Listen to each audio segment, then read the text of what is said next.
সহজ রসায়নে তোমাদের সকলকে স্বাগত। আজকে আমরা সপ্তম শ্রেণীর ভূগোল বিষয়ের দ্বিতীয় অধ্যায় ভূপৃষ্ঠে কোনো স্থানের অবস্থান নির্ণয় এই অধ্যায়ের সম্পূর্ণ উত্তর সহ সাজেশন সম্পর্কে আলোচনা করব।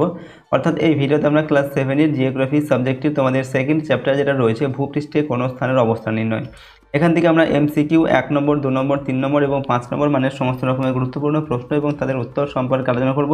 প্রশ্ন উত্তরগুলো অবশ্যই তোমরা ভালোভাবে প্র্যাকটিস করবে। তোমরা আগে পাঠ্য বইটি পড়বে, তারপর কিন্তু এই প্রশ্ন এবং উত্তরগুলোকে তোমরা ভালোভাবে মুখস্থ করবে এবং প্র্যাকটিস করবে। তাহলে এই অধ্যায় থেকে তোমাদের যে ধরনের প্রশ্নই পরীক্ষা দেওয়া হোক না কেন সেই প্রশ্নের উত্তর কিন্তু তোমরা পরীক্ষায় লিখতে পারবে।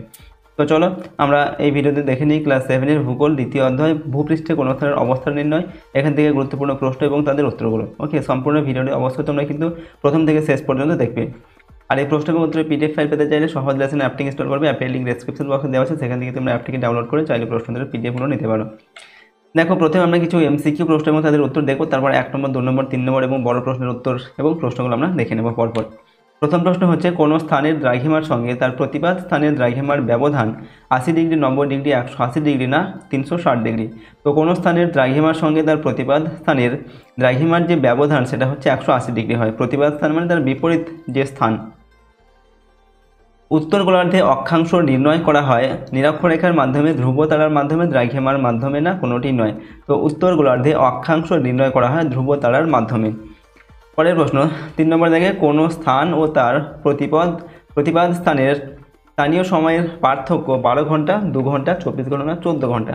তো কোনো স্থান ও তার প্রতিবাদ স্থান মানে হচ্ছে তার বিপরীত স্থান, এর যে সময়ের পার্থক্য সেটা হচ্ছে 12 ঘন্টা। সবচেয়ে বেশি প্রমাণ দ্রাঘিমা আছে আমেরিকা যুক্তরাষ্ট্রের, রাশিয়ায়, জার্মানিতে না চীনে। তো সবচেয়ে বেশি প্রমাণ দ্রাঘিমা আছে কোথায়? উত্তর লিখবে রাশিয়ায়। 5 নম্বর থেকে, পৃথিবীতে মোট তাপমণ্ডল আছে 3টি, 2টি, 4টি, 5টি। তো পৃথিবীতে মোট তাপমণ্ডল আছে কটা? 5টি। সমুদ্রে নাবিকেরা যে যন্ত্রের সাহায্যে অক্ষাংশ নির্ণয় করে সেটি হলো থিওডোলাইট, ব্যারোমিটার, সেক্সট্যান্ট না ল্যাটিমিটার। তো সমুদ্রে নাবিকেরা যে যন্ত্রের সাহায্যে অক্ষাংশ নির্ণয় করে সেটি হচ্ছে সেক্সট্যান্ট। এরপরের প্রশ্ন হচ্ছে, জিএমটি এর মাধ্যমে জানা যায় এলাহাবাদ, গ্রিনিচ, ওয়াশিংটন না মেলবোর্নের সময়। তো জিএমটি এর সাহায্যে কী জানা যায়? গ্রিনিচের সময়। পরের প্রশ্ন, সর্বোচ্চ অক্ষাংশের মান হলো 50 ডিগ্রি, 75 ডিগ্রি, 90 ডিগ্রি, 180 ডিগ্রি। সর্বোচ্চ মানে সবচেয়ে বেশি যে অক্ষাংশ সেটার মান হচ্ছে 90 ডিগ্রি। 1 ডিগ্রি অন্তর মোট দ্রাঘিমার সংখ্যা 180টি, 360টি, 320টি, 365টি। তো 1 ডিগ্রি অন্তর মোট দ্রাঘিমার সংখ্যা কতটি? উত্তর হচ্ছে 360টি। এরপর হচ্ছে, সুমেরু বৃত্তের অক্ষাংশের মান হলো 23.12 ডিগ্রি উত্তর, 66.12 ডিগ্রি উত্তর, 23.12 ডিগ্রি দক্ষিণ, 6.12 ডিগ্রি দক্ষিণ। তো সুমেরু বৃত্তের অক্ষাংশের মান হলো কত? এখানে উত্তর হচ্ছে 66.12 ডিগ্রি উত্তর। পরের প্রশ্ন, অক্ষরেখার পরিধি মেরুর দিকে ক্রমশ বাড়তে থাকে, কমতে থাকে, একই থাকে না বাড়তে থাকে। তো অক্ষরেখার পরিধি মেরুর দিকে ক্রমশ কমতে থাকে। এরপর নিরক্ষরেখার মান হচ্ছে 0 ডিগ্রি, 90 ডিগ্রি, 66.12 ডিগ্রি না 232 ডিগ্রি। তো নিরক্ষরেখার মান কত? উত্তর হবে 0 ডিগ্রি। পরের প্রশ্ন, ড্যাশ এর উপর দিয়ে ভারতের প্রমাণ দ্রাঘিমা ধরা হয়েছে। তো এখানে অপশান দেওয়া হচ্ছে দিল্লি, কলকাতা, এলাহাবাদ না আহমেদাবাদ। তো এখানে উত্তর লিখবে এলাহাবাদ, এর উপর দিয়ে ভারতের প্রমাণ দ্রাঘিমা ধরা হয়েছে। এরপর আমরা 1 নম্বর 2 নম্বর এবং 3 নম্বর মানের প্রশ্ন এবং তাদের উত্তরগুলো দেখে নেব। দেখো, প্রথম প্রশ্ন হচ্ছে, অক্ষাংশ কাকে বলে?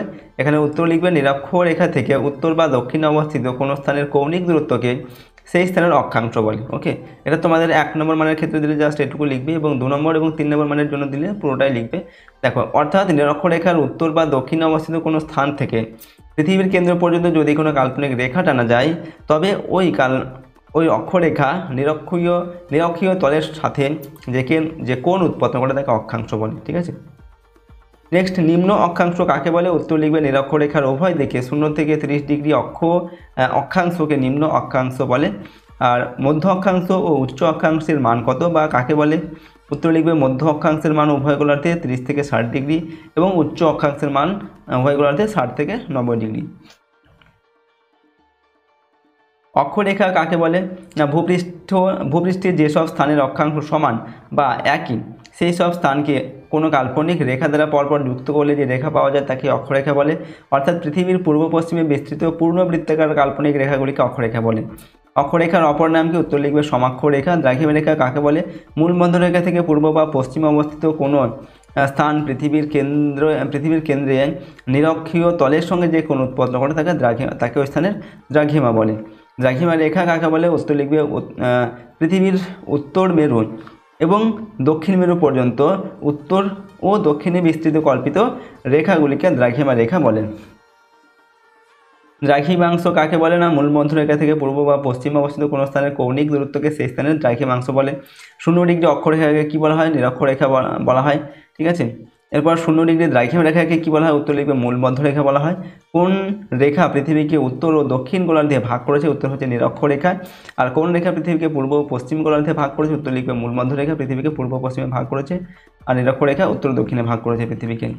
এরপর হচ্ছে নিরক্ষরেখার মান কত? উত্তর হচ্ছে 0 ডিগ্রি। উত্তর ও দক্ষিণ মেরুর মান কত? উত্তর মেরুর নাম 90 ডিগ্রি উত্তর, আর দক্ষিণ মেরুর মান হচ্ছে 90 ডিগ্রি দক্ষিণ। এরপর মূল মধ্যরেখার মান কত? উত্তর হচ্ছে 0 ডিগ্রি। পৃথিবীর মূল মধ্যরেখা কোথা থেকে কল্পনা করা হয়েছে? তো ব্রিটিশ যুক্তরাষ্ট্রের রাজধানী লন্ডনের গ্রিনিচের মানমন্দিরের উপর দিয়ে পৃথিবীর মূল মধ্যরেখা গিয়েছে বা মূল মধ্যরেখা কল্পনা করা হয়েছে। দেশান্তর রেখা কাকে বলে? দ্রাঘিমা রেখাকে দেশান্তর রেখা বলা হয়। জিপিএস এর জনক কাকে বলা হয়? উত্তর লিখবে ব্র্যাডফোর্ড পার্কিনসনকে জিপিএস এর জনক বলা হয়। জিপিএস কি, এর পুরো নাম কি বা এর পুরো কথা কি?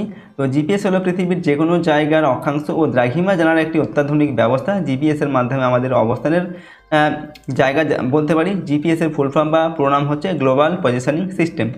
এরপর মূল মধ্যরেখা থেকে কোন দিকে গেলে সময় এগিয়ে যায়? তো পূর্ব দিকে গেলে সময় এগিয়ে যায়, পশ্চিম দিকে গেলে সময় পিছিয়ে যায়। আর কলকাতার অক্ষাংশ ও দ্রাঘিমা কত? কলকাতার অক্ষাংশ হচ্ছে 22 ডিগ্রি 34 মিনিট উত্তর, আর দ্রাঘিমা হচ্ছে 88 ডিগ্রি 30 মিনিট পূর্ব। পরের প্রশ্ন, গ্রিনিচের প্রমাণ সময়ের সঙ্গে ভারতের প্রমাণ সময়ের পার্থক্য কতটা? তো 5 ঘন্টা 30 মিনিট পার্থক্য রয়েছে। এরপর কোনো স্থান বিষুবরেখার মধ্যে অবস্থিত হলে তার অক্ষাংশ কত হবে? তো কোনো স্থান বিষুবরেখায় অবস্থিত হলে তার অক্ষাংশ হবে 0 ডিগ্রি। বিষুবরেখা মানে হচ্ছে নিরক্ষরেখা। ঠিক আছে, নিরক্ষরেখা অবস্থিত হলে, যেহেতু নিরক্ষরেখার মান 0 ডিগ্রি, তাই কোনো স্থান যদি সেই স্থানে অবস্থান করে তাহলে তারও হবে যে অক্ষাংশ, সেটাও হবে কত? 0 ডিগ্রি। ভারতের প্রমাণ দ্রাঘিমা কত? তো 82 ডিগ্রি 30 মিনিট পূর্ব দ্রাঘিমা, এটা হচ্ছে ভারতের প্রমাণ দ্রাঘিমা ধরা হয়। এরপর হচ্ছে কোন যন্ত্রের সাহায্যে অক্ষাংশ পরিমাপ করা যায়? তো উত্তর লিখবে সেক্সট্যান্ট যন্ত্রের সাহায্যে অক্ষাংশ পরিমাপ করা হয়। উত্তর গোলার্ধের মেরু নক্ষত্র কোনটি? তো ধ্রুবতারা হচ্ছে উত্তর গোলার্ধের মেরু নক্ষত্র। এরপর 1 ডিগ্রি দ্রাঘিমা পার্থক্যে সময় পার্থক্য কত হয়? উত্তর লিখবে 4 মিনিট পার্থক্য হয়। ঠিক আছে, 1 ডিগ্রি দ্রাঘিমা পার্থক্যে। পরবর্তী প্রশ্ন, পৃথিবীতে মোট কয়টি অক্ষরেখা আছে? তো নিরক্ষরেখা সহ মোট অক্ষরেখার সংখ্যা 179টি। অক্ষরেখাগুলির মধ্যে প্রধান ও গুরুত্বপূর্ণ রেখাটির নাম লেখো। উত্তর লিখবে নিরক্ষরেখা বা বিষুবরেখা হচ্ছে প্রধান অক্ষরেখা, এটা হচ্ছে সবথেকে বড়। নিরক্ষরেখা পৃথিবীকে কোন দুটি গোলার্ধে ভাগ করেছে? তো উত্তর ও দক্ষিণ গোলার্ধে ভাগ করেছে। আর অক্ষরেখার সর্বনিম্ন মান কত? সর্বোচ্চ মান হচ্ছে 90 ডিগ্রি এবং অক্ষরেখার সর্বনিম্ন মান হচ্ছে 0 ডিগ্রি। নেক্সট, অক্ষরেখাগুলি কোন দিক থেকে কোন দিকে বিস্তৃত হয়েছে? তো অক্ষরেখাগুলি পূর্ব থেকে পশ্চিম দিকে বিস্তৃত হয়েছে। পরের প্রশ্ন, সবচেয়ে বড় অক্ষরেখা কোনটি অথবা কোন অক্ষরেখার পরিধি সবচেয়ে বেশি? তো নিরক্ষরেখার পরিধি সবচেয়ে বেশি, অর্থাৎ এটাই হচ্ছে সবথেকে বড় অক্ষরেখা এবং একে বলা হয় মহাবৃত্ত। ওকে, ভারতবর্ষে প্রমাণ দ্রাঘিমাংশ কোন শহরের উপর দিয়ে বিস্তৃত হয়েছে? তো এলাহাবাদ শহরের কাছে কোক নদের উপর দিয়ে বিস্তৃত হয়েছে ভারতের প্রমাণ দ্রাঘিমা। এরপর হচ্ছে অক্ষরেখাগুলির পরিধি কোন দিকে ক্রমশ কমতে থাকে? তো অক্ষরেখাগুলির পরিধি মেরুর দিকে ক্রমশ কমতে থাকে, 2 মেরুর দিকে। ওকে, পশ্চিমবঙ্গের প্রায় মাঝ বরাবর কোন অক্ষরেখা অবস্থান করছে? উত্তর হচ্ছে কর্কট ক্রান্তি রেখা অবস্থান করেছে পশ্চিমবঙ্গের মাঝ বরাবর। মূল মধ্যরেখা পৃথিবীকে কোন দুটি গোলার্ধে ভাগ করেছে? পূর্ব গোলার্ধ আর পশ্চিম গোলার্ধে ভাগ করেছে। এরপর হচ্ছে কোন শহরের উপর দিয়ে মূল মধ্যরেখা গিয়েছে বলে কল্পনা করা হয়েছে? তো লন্ডনের গ্রিনিচ শহরের উপর দিয়ে মূল মধ্যরেখা গিয়েছে বলে কল্পনা করা হয়েছে। মূল মধ্যরেখার মান কত? 0 ডিগ্রি। পৃথিবীতে মোট কয়টি দ্রাঘিমা রেখা আছে? 360টি দ্রাঘিমা আছে। ঠিক আছে, দ্রাঘিমা রেখা আছে পৃথিবীতে মোট। নেক্সট হচ্ছে অক্ষরেখা ও দ্রাঘিমা রেখার মধ্যে পার্থক্যগুলি লেখো। তো অক্ষরেখা আর দ্রাঘিমা রেখার পার্থক্য হচ্ছে, 1 নম্বর, অক্ষরেখাগুলি পৃথিবীর পূর্ব পশ্চিমে বিস্তৃত, আর দ্রাঘিমা রেখাগুলি পৃথিবীর উত্তর দক্ষিণে বিস্তৃত। অক্ষরেখাগুলি পূর্ণবৃত্ত, দ্রাঘিমা রেখাগুলি হচ্ছে অর্ধবৃত্ত। অক্ষরেখাগুলির দৈর্ঘ্য নিরক্ষরেখার উত্তর দিকে ক্রমশ কমতে থাকে, প্রতিটি দ্রাঘিমা রেখার দৈর্ঘ্য হচ্ছে সমান। ঠিক আছে, এরপরের প্রশ্ন দেখো, পরস্পর দুটি দ্রাঘিমা রেখার দূরত্ব কোথায় সবচেয়ে বেশি ও কোথায় সবচেয়ে কম হয়? তো নিরক্ষরেখা সবচেয়ে বেশি এবং উভয় মেরুদের সবচেয়ে কম হয়। ঠিক আছে, দ্রাঘিমা রেখার মধ্যে যে দূরত্ব। ভারত নিরক্ষরেখার কোন দিকে আছে? তো উত্তর দিকে, অর্থাৎ উত্তর গোলার্ধে আছে। ভারত মূল মধ্যরেখার কোন দিকে আছে? ভারত মূল মধ্যরেখার পূর্ব দিকে বা পূর্ব গোলার্ধে রয়েছে। নিরক্ষীয় তল কাকে বলে? নিরক্ষরেখা এবং পৃথিবীর কেন্দ্র যে কাল্পনিক সমতলে অবস্থিত তাকে নিরক্ষীয় তল বলে। পরের প্রশ্ন, কলকাতার অক্ষাংশ 22°34' উত্তর বলতে কি বোঝায়? না, কলকাতার অক্ষাংশ 22°34' উত্তর বলতে বোঝায় কলকাতা পৃথিবীর কেন্দ্র ও নিরক্ষীয় তলের সঙ্গে 22°34' কোণ উৎপন্ন করে, ঠিক আছে, এবং কলকাতা উত্তর অক্ষাংশে অবস্থিত। নিরক্ষরেখা বা বিষুবরেখা কাকে বলে? সুমেরু ও কুমেরু বিন্দু থেকে সমান দূরত্বে পৃথিবীর ঠিক মাঝ বরাবর পূর্ব পশ্চিমে বিস্তৃত কাল্পনিক রেখাকে নিরক্ষরেখা বা বিষুবরেখা বলে। নিরক্ষরেখা বিষুবরেখা বলা হয় কেন? তো বিষুব কথার অর্থ দিনরাত্রি সমান।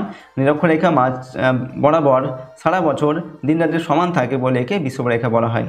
স্থানীয় সময় কাকে বলে? মহা আকাশের মধ্যাহ্ন সূর্যের অবস্থান অনুসারে কোনো স্থানের যে সমসাময়িক সময় নির্ধারণ করা হয় তাকে ওই স্থানের স্থানীয় সময় বলে। প্রমাণ সময় কাকে বলে?